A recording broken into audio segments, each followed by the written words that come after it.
Hi friends, welcome back to my channel చిట్టి చిన్ని కథలు. ఇది లాస్ట్ వీక్ భీమవరం వెళ్ళినప్పుడు వీడియో అండి. జువి నవ్వు, హాయ్ చెప్పు. ఇతను అప్పుడే మాకు కనిపించారండి, ప్లాస్టిక్ గురించి చెప్పమన్నారు. తర్వాత మేము మా ఊళ్ళమ్మ అమ్మవారి గుడికి అయితే వెళ్ళామండి. జూహీకి కూడా టెంపుల్స్కి వెళ్ళడం చాలా ఇష్టం. టెంపుల్కి వెళ్తున్నామంటే చాలండి, ఎంత ఫాస్ట్గా రెడీ అయి కూర్చుంటుందో.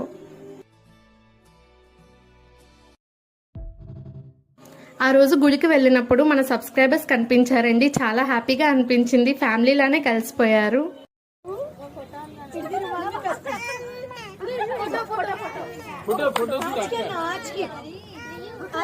ఎవరైనా సబ్స్క్రైబ్ చేసుకోకపోతే please do subscribe my channel.